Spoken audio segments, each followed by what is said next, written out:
Next question వచ్చేసి చండశ్రీ శ్వేతకర్ణి యొక్క శాసనాన్ని గుర్తించండి అని చెప్పేసి అడిగాడండి.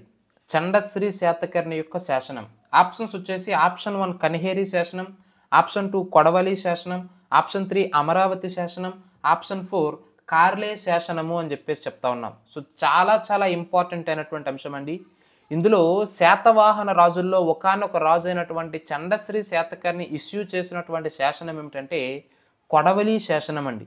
తూర్పుగోదావరి జిల్లా పిఠాపురంకి 25 కిలోమీటర్ల దూరంలో ఈ కొడవలి అనే గ్రామం ఉంటుంది. ఆ కొడవలి గ్రామంలోనే కొడవలి శాసనాన్ని ఇచ్చినటువంటి శాతవాహన రాజు ఎవరంటే చండశ్రీ శాతకర్ణి అండి. అలాగే అమరావతి శాసనం అంటున్నాం. ఇది కూడా ఇంపార్టెంట్ అండి. ఇది కూడా శాతవాహన రాజు అయినటువంటి వాసిష్ఠపుత్ర పులోమావి ఇచ్చినటువంటి శాసనం అండి. చాలా చాలా ఇంపార్టెంట్.